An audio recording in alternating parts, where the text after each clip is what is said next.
ಸಖತ್ ಖಾರ ಬಣ್ಣ ಮತ್ತು ರುಚಿ ಆಚಿ ಚಿಲ್ಲಿ ಪೌಡರ್. ಬೆಳಗಾವಿಯಲ್ಲಿ ಎಂಇಎಸ್ ಪುಂಡರ ಆ ಪುಂಡಾಟವನ್ನು ವಿರೋಧಿಸಿ ಕರವೇ ಕಾರ್ಯಕರ್ತರು ಪ್ರತಿಭಟನೆಯನ್ನ ನಡೆಸಿದ್ದಾರೆ. ಕರವೇ ಮುಖಂಡರ ಜೊತೆ ನಮ್ಮ ಪ್ರತಿನಿಧಿ ಬಾಳಪ್ಪ ಮಾತಾಡಿದ್ದಾರೆ, ಬನ್ನಿ ಕೇಳೋಣ.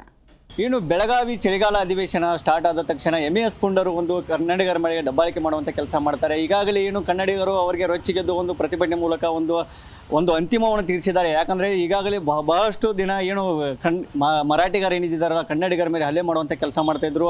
ಅದಕ್ಕೆ ಸಂಬಂಧಪಟ್ಟಂತೆ ಕನ್ನಡ ಪರ ಹೋರಾಟಗಾರರಾದಂಥ ಏನು ದೀಪಕ್ ಗುಡಗನಟ್ಟಿ ಸರ್ ಜಿಲ್ಲಾಧ್ಯಕ್ಷರು ಕರವೇ ಕಾರ್ಯಕರ್ತರಿದ್ದಾರೆ, ಕರವೇ ಜಿಲ್ಲಾಧ್ಯಕ್ಷರಾಗಿದ್ದಾರೆ. ಅವ್ರು ನಮ್ಮ ಜೊತೆ ಮಾತನಾಡೋಕ್ಕೆ ನಮ್ಮ ಜಿ ಕನ್ನಡ ಜೊತೆ ಇದ್ದಾರೆ. ಸರ್ ನಮಸ್ಕಾರ. ಸರ್ ನಮಸ್ಕಾರ.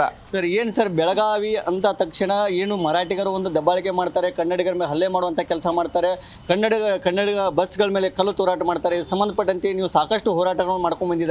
ಇವಾಗ ಯಾವ ಥರ ಅವರಿಗೆ ನೀವು ಉತ್ತರ ಕೊಡ್ತೀರಾ ಸರ್? ಪದೇ ಪದೇ ಬೆಳಗಾವಿ ಒಳಗಡೆ ನವೆಂಬರ್ 1 ಬಂತು ಅಂತಂದರೆ ಕರಾಳ ದಿನಾಚರಣೆ ಮಾಡ್ತಾರೆ. ಬೆಳಗಾವಿ ಒಳಗೆ ಚಳಿಗಾಲದ ಅಧಿವೇಶನವನ್ನು ಮಾಡ್ತೀವಿ ಅಂತಂದರೆ ಅದಕ್ಕೆ ಇವರು ವಿರೋಧವಾಗಿ ಮಹಾಮೇಳವ ಮಾಡ್ತಾ ಇದ್ದಾರೆ. ಎಲ್ಲಿ ಎಂಇಎಸ್ನವ್ರಿಗೂ ಮತ್ತು ಶಿವಸೇನೆ ಅವ್ರಿಗೂ ಸಂಪೂರ್ಣವಾಗಿ ಅಸ್ತಿತ್ವವನ್ನು ಕಳ್ಕೊಂಡಿದ್ದಾರೆ. ತಮ್ಮ ಒಂದು ಅಸ್ತಿತ್ವವನ್ನು ಉಳಿಸ್ಕೋ ಸಲುವಾಗಿ ಮುಂದಿನ ದಿನಮಾನಗಳಲ್ಲಿ ಬರುವಂಥ ಚುನಾವಣೆಯನ್ನು ಮುಂದಿಟ್ಕೊಂಡು ಅವರು ತಮ್ಮ ಬೇಳೆಯನ್ನು ಬೇಯಿಸ್ಕೋ ಸಲುವಾಗಿ ಬೆಳಗಾವಿಯ ಸಂಪೂರ್ಣ ಕಾನೂನು ಸುವ್ಯವಸ್ಥೆಯನ್ನು ಹದಗೆಡಿಸ್ತಾ ಇದ್ದಾರೆ. ಆದರೆ ನಮ್ಮ ರಾಜ್ಯ ಸರ್ಕಾರ ಏನು ಮಾಡ್ತಾ ಇದೆ ಅನ್ನುವಂಥದ್ದು ನಮಗೆ ಯಕ್ಷವಾಗಿ ಪ್ರಶ್ನೆಯಾಗಿ ಕಾಡ್ತಾ ಇದೆ. ಇಲ್ಲಿ ಇಂಥ ಒಂದು ದೊಡ್ಡ ನಮ್ಮ ನೆಲದೊಳಗಡೆ ಬೇರೆ ರಾಜ್ಯಕ್ಕೆ ಜೈ ಅನ್ನುವಂಥ ಕೆಲಸ ಮಾಡ್ತಾರೆ, ಬೇರೆ ಕಾನೂನು ಸುವ್ಯವಸ್ಥೆಗೆ ಹದಗೆಡಿಸುವಂಥ ಕೆಲಸ ಮಾಡಿದ್ರೂ ಕೂಡ ಇನ್ನೂವರೆಗೂ ಕೂಡ ಇವ್ರ ಮೇಲೆ ಯಾವುದೇ ರೀತಿಯಾದಂಥ ಕ್ರಮಗಳಾಗ್ತಾ ಇಲ್ಲ. ಇಂಥವ್ರನ್ನ ಗುಂಡಾ ಕಾಯ್ದೆಡಿ ಬಂಧನ ಮಾಡಿ ಗಡಿಪಾರು ಮಾಡಿರಿ ಅಂತ ನಾವು ಹೇಳ್ತಾ ಇದ್ದೀವಿ.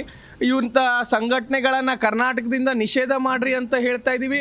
ಯಾವುದೂ ಕೂಡ ಸರ್ಕಾರ ಅವರ ವೋಟ್ ಬ್ಯಾಂಕ್ಗೋಸ್ಕರ ಇವ್ರನ್ನ ಮನವೊಲಿಸುವಂಥ ಕೆಲಸ ಮಾಡ್ತಾ ಇದ್ದಾರೆ ಹೊರತು ಇಂಥವಕ್ಕೆ ಕಡಿವಾಣವನ್ನು ಹಾಕ್ತಾ ಇಲ್ಲ. ಅದೇ ಕನ್ನಡದ ಹೋರಾಟಗಾರರು, ಕರ್ನಾಟಕ ರಕ್ಷಣಾ ವೇದಿಕೆ ಕಾರ್ಯಕರ್ತರು ಬೀದಿಗಿಳಿದು ಹೋರಾಟ ಮಾಡಿದ್ರೆ ಅಂಥವ್ರ ಮೇಲೆ ಕಾನೂನಾತ್ಮಕವಾದಂಥ ರೌಡಿ ಶೀಟರ್ಗಳನ್ನು ಓಪನ್ ಮಾಡ್ತೀರಿ, ಕೇಸ್ಗಳನ್ನು ಹಾಕ್ತೀರಿ, ಜೈಲಿಗೆ ಕಳಿಸುವಂಥ ಕೆಲಸವನ್ನು ಮಾಡ್ತೀರಿ.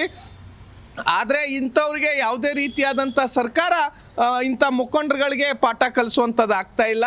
ಹಾಗಾಗಿ ನಾವು ಕೂಡ ಈ ಒಂದು ನಿರ್ಧಾರಕ್ಕೆ ಬಂದಿದ್ದೀವಿ. ಪದೇ ಪದೇ ಎಂಇಎಸ್ ಶಿವಸೇನೆ ವಿರುದ್ಧ ನಮ್ಮ ಹೋರಾಟ ನಡೀತಾ ಇತ್ತು.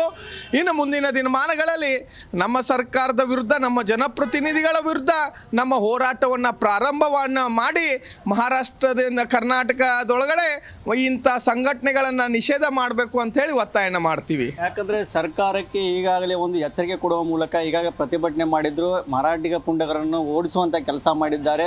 ಕನ್ನಡ ನೆಲ ಜಲ ಭಾಷೆಗಾಗಿ ಹೋರಾಟ ಮಾಡ್ತಾ ಇದ್ದಾರೆ. ಯಾಕಂದರೆ ಬೆಳಗಾವಿ ಅಂದರೆ ಸಂಪೂರ್ಣ ಸೌಂದರ್ಯವನ್ನು ಹೊಂದಿರತಕ್ಕ ತಾಯಿ ಚೆನ್ನಮ್ಮ ಸಂಗೊಳ್ಳಿ ರಾಯಣ್ಣ ಹುಟ್ಟಿದಂಥ ನಾಡಿನಲ್ಲಿ ಮರಾಠಿಗರ ಪುಂಡರನ್ನು ಕಿತ್ತು ಎಸೆಯುವ ಕೆಲಸವನ್ನು ಕನ್ನಡ ಪರ ಹೋರಾಟಗಾರರು ಮಾಡ್ತಾ ಇದ್ದಾರೆ.